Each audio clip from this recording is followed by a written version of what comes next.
Let's continue reading the reconveyance case. This is part 3. Okay.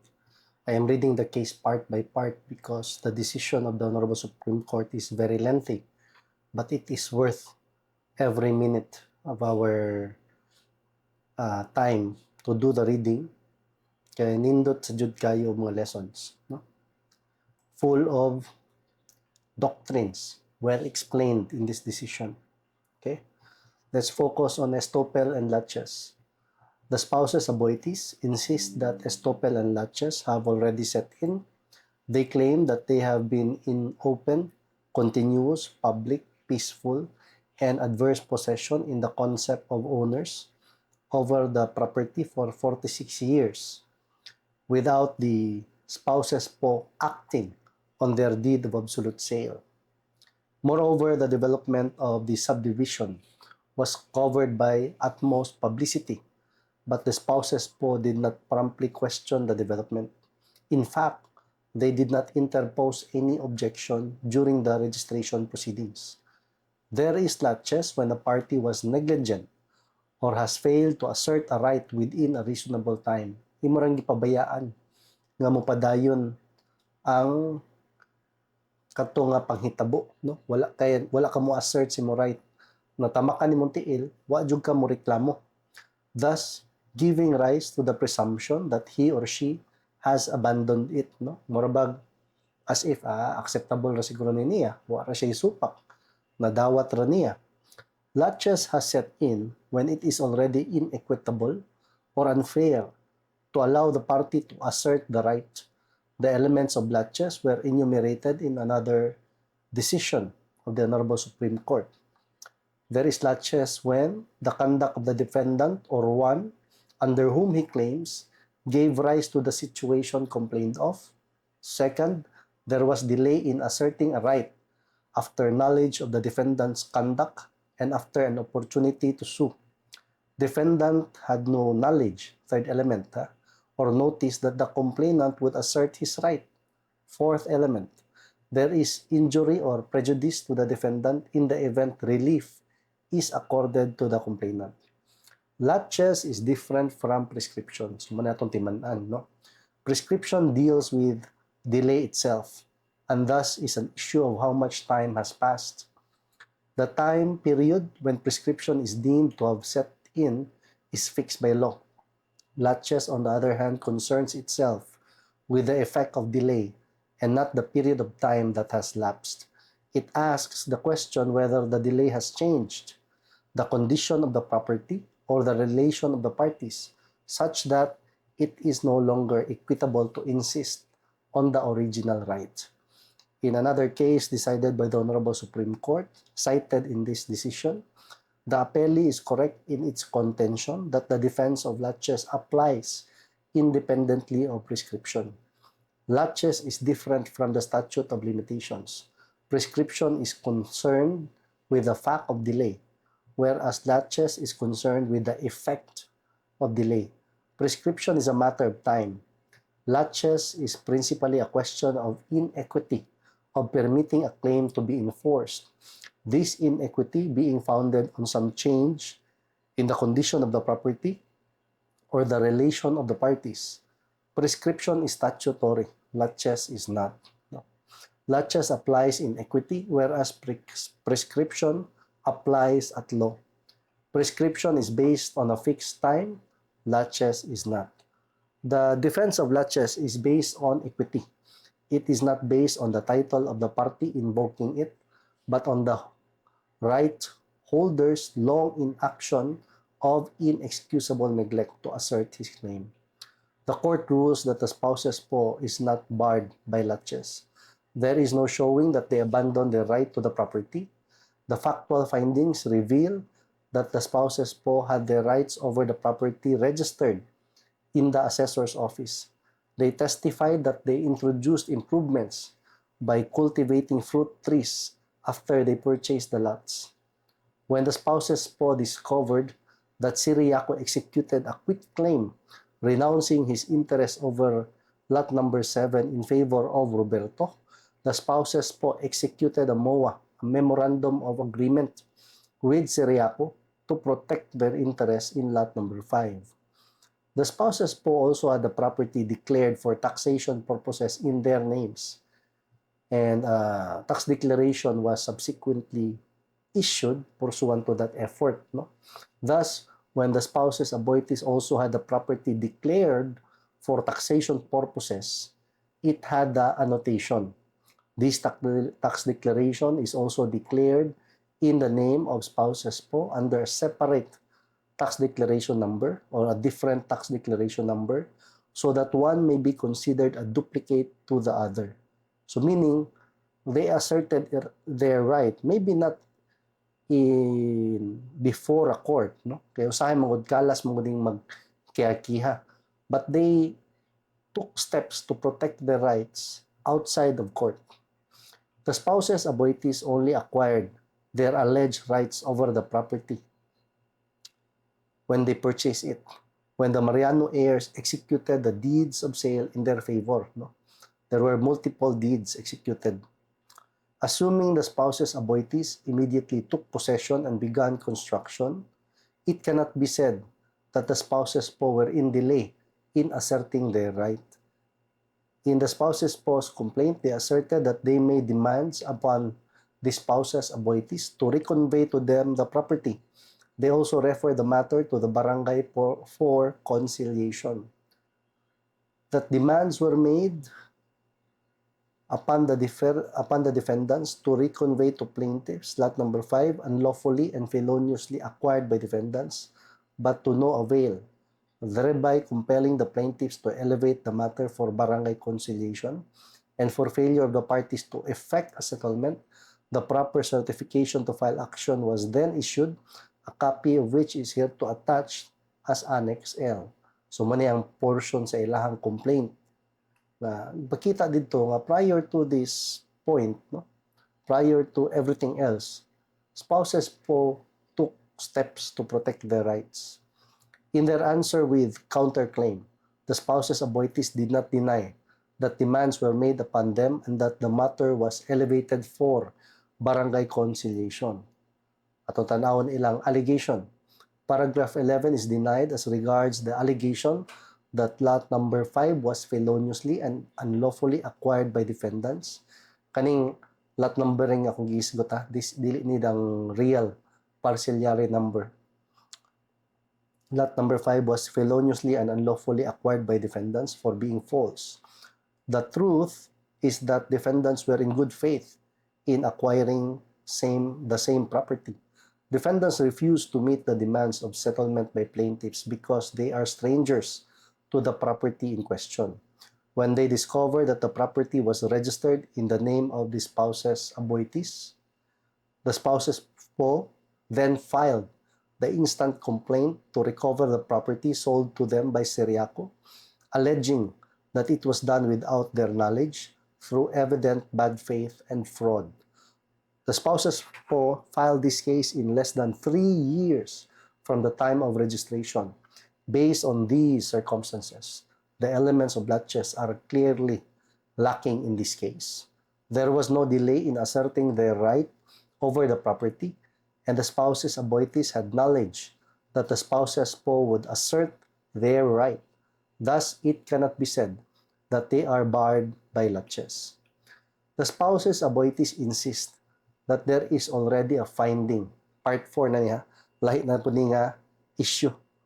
Kato na po ning part where naa daw ruling or finding by the other regional trial court in the separate case, no, the land registration case, that Seriaco merely held the property in trust for the heirs of Mariano. Separate topic na po ni. The spouses aboitiz insist that there is already a finding by the regional trial court in the land registration case that Seriaco merely held the property in trust for the Mariano heirs. Remember, Seriaco is one of the children of Mariano. Napalit ko nun niya. Pero ang problema, na-finding dito nga si Seriaco, iya po ditong gihold in trust ang property for the other heirs. So contradicting, no? Because either napalit ni mo or co-owned ni by the co-heirs ang property. Thus, Seriaco could not have validly sold the property to the spouses po. They claim that these findings are binding on the whole world because land registration proceedings are actions in rem. In the decision in the land registration case, no one opposed the application for registration. Moreover, the spouses Aboitiz presented only one witness, an employee of Roberto, who testified that this parcel of land is covered by tax declarations. No? So, ang usa ka tax declaration under the name of Seriaco, ang other tax declaration under the name of Roberto. No? Ang katong usa, Seriaco for the year 1953, ang other tax declaration under the name of Roberto for the year 1991.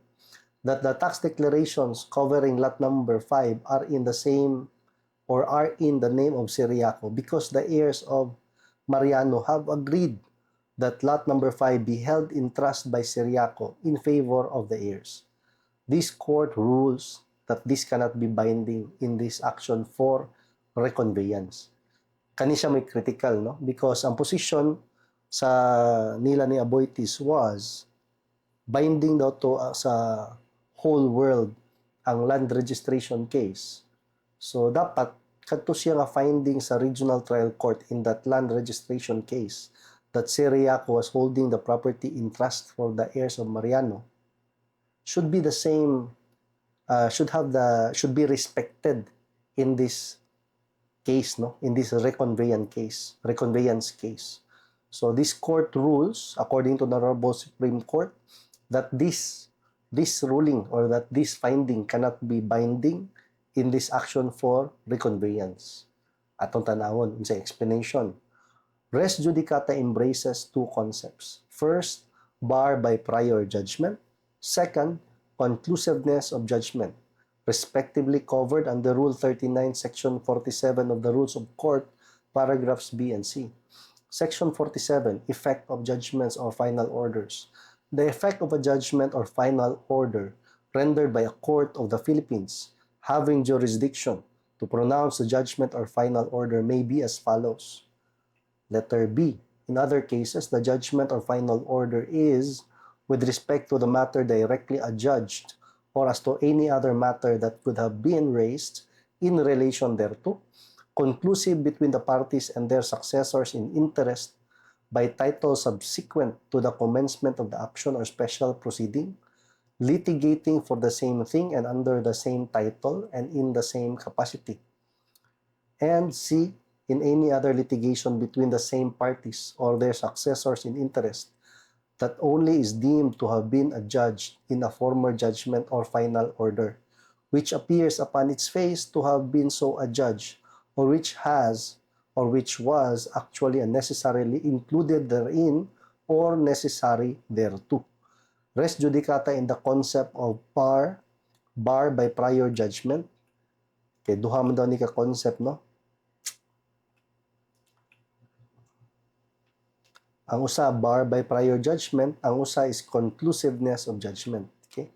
Res judicata in the concept of conclusiveness ay diri sa una.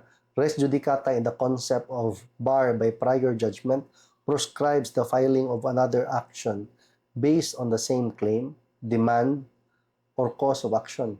It applies when the following are present. There is a final judgment or order. Second, it is a judgment or order on the merits. Third, it was rendered by a court having jurisdiction over the subject matter and parties. Fourth, there is identity of parties, of subject matter, and of causes of action between the first and second actions. Res judicata in the concept of conclusiveness of judgment applies when there is an identity of issues in two cases between the same parties involving different causes of action. Its effect is to bar the re-litigation of particular facts or issues. Ito basahon na, importante. In the concept of conclusiveness of judgment, kaning res judicata, applies when there is an identity of issues in two cases between the same parties involving different causes of action. So different causes of action, but same parties, same issues. Its effect is to bar the re-litigation of particular facts or issues which have been or which have already been adjudicated in the other case. In another case decided by the Honorable Supreme Court, cited in this decision, the second concept, conclusiveness of judgment, states that a fact or question which was in issue in a former suit and was there judicially passed upon and determined by a court of competent jurisdiction is conclusively settled by the judgment.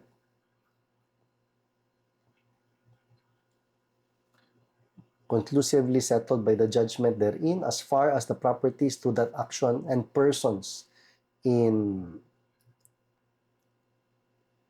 privity with them are concerned and cannot be again litigated in any future action between such parties or their privies in the same court or any other court of concurrent jurisdiction on either the same or different cause of action, while the judgment remains unreversed by proper authority. Okay. It has been held that in order that a judgment in one action can be conclusive as to a particular matter in another action between the same parties or their privies, it is essential that the issues be identical. If a particular point or question is in issue in the second action, and the judgment will depend on the determination of that particular point or question, a former judgment between the same parties or their privies will be final and conclusive in the second if that same point or question was in issue and adjudicated in the first suit. Identity of cause of action is not required, but merely identity of issues. However, in another case decided by the Honorable Supreme Court, as cited in this decision, this Honorable Supreme Court held that res judicata could not be a defense in an action for reconveyance based on fraud where the complainant had no knowledge of the application for registration. The other ground upon which the lower court dismissed the complaint is res judicata. It is stated in the order of dismissal that the plaintiff had admitted that the property in controversy was applied for by defendant, different person, in a cadastral proceeding, and under Act 496, that the proceedings were in rem, and therefore the whole world, including the plaintiff, were parties thereto and bound by the judgment therein. It is obvious that the lower court was referring to the legal effect of the conclusiveness against all persons of the in rem decision in the cadastral case rather than the actual fact that the plaintiff was a claimant who appeared in the said case. For he alleged in his complaint that he has no knowledge whatsoever of the application for registration filed by the defendant in that other case and the order of decree of registration issued in favor of the defendant by this honorable court. No? Kani siya, gisite rin siya nga decision, dire nga decision naailain nga jurisprudence, gisite ani nga decision. So, ayaw katingala nga nung lahi po itong istorya. Such being the case, then an action for reconveyance is available to the plaintiff, the decree of registration notwithstanding for. So, it is now a well-settled doctrine in this jurisdiction that the existence of a decree of registration in favor of one party is no bar to an action to compel reconveyance of the property to the true owner, which is an action in personam, even if such action be instituted after the year fixed by Section 38 of the Land Registration Act as a limit to the review of the registration decree, provided it is shown that the registration is wrongful and the property sought to be reconveyed has not passed to an innocent third party holder for value. Wa pa mulabang dito sa buyer in good faith nga third party. Okay? The reason for this rule is to prevent the unjust deprivation of rights over real property. As discussed in another case, it is fundamental and well settled that a final judgment in a cadastral proceeding, a proceeding in rem, is binding and conclusive upon the whole world. Reason is that public policy and public order demand not only that litigations must terminate at some definite point, but also that titles over lands under torrent system should be given stability, for on it greatly depends the stability of the country's economy. Interes republicae ut sit finis litium. However, this conclusiveness of judgment in the registration of lands is not absolute. It admits of exception. Public policy also dictates that those unjustly deprived of the rights of a real property by reason of the operation of a registration laws be afforded remedies. Thus, the aggrieved party may file a suit for reconveyance of property or a personal action for recovery of damages against the party who registered his property through fraud, or in case of insolvency of the party who procured the registration through fraud, an action against the Treasurer of the Philippines for recovery of damages from the assurance fund. Through these remedial proceedings, the law, while holding registered titles indefeasible, allows redress calculated to prevent one from enriching himself. So, to prevent one from enriching himself. No? Calculated to prevent unjust enrichment at the expense of other. No? Necessarily, without setting aside the decree of title, the issues raised in the previous registration case are re-litigated for purposes of reconveyance of said title or recovery of damages. In this case, spouses po allege that the registration was done through fraud. They contend that they were unaware and were thus unable to contest the registration and prove their claim over the property. Muna ni motubag sa tong pautan na ganina. Natingala mo kung ano ba sila mo sukol nga to sa registration case dito sa judicial confirmation of imperfect title or otherwise known as judicial titling. Wa di kuno sila mahibalo. Aside from several tax receipts, spouses po formally offered as evidence, among others, the deed of sale executed by Mariano in Ciriaco's favor, the deed of absolute sale executed by Ciriaco in their favor, and the tax declaration under Po's name, no? P.O. Po, apostrophe S. Additionally, they also submitted their memorandum of agreement with Ciriaco and the quitclaim executed by Ciriaco in favor of the spouses aboitis. These documents were not considered by the Land Registration Court when it issued the title in favor of the spouses aboitis. I think mo niyang nakalihis sa facts, no? May naka-unique siyang facts. The spouses po also offered the application of original registration of title of the spouses aboitis to prove that the spouses aboitis only submitted to the Land Registration Court the cancelled tax declarations of Ciriaco instead of the tax declaration of the spouses po. Thus, the ruling of the Land Registration Court cannot be so conclusive as to deny the spouses po the remedy afforded to them by law. The action for reconveyance allows them to prove their ownership over the property. Hence, they are not precluded from presenting evidence that is contrary to the findings in the land registration case. The factual findings of the Land Registration Court are not being questioned. Nindot lagi ito, no? Atong basago sa ba? The ruling of the Land Registration Court cannot be so conclusive as to deny the spouses for the remedy afforded to them by law. The action for reconveyance allows them to prove their ownership over the property. Hence, they are not precluded from presenting evidence that is contrary to the findings in the land registration case. The factual findings of the Land Registration Court are not being questioned. An action for reconveyance based on an implied trust seeks to compel the registered owner to transfer the property to its true owner.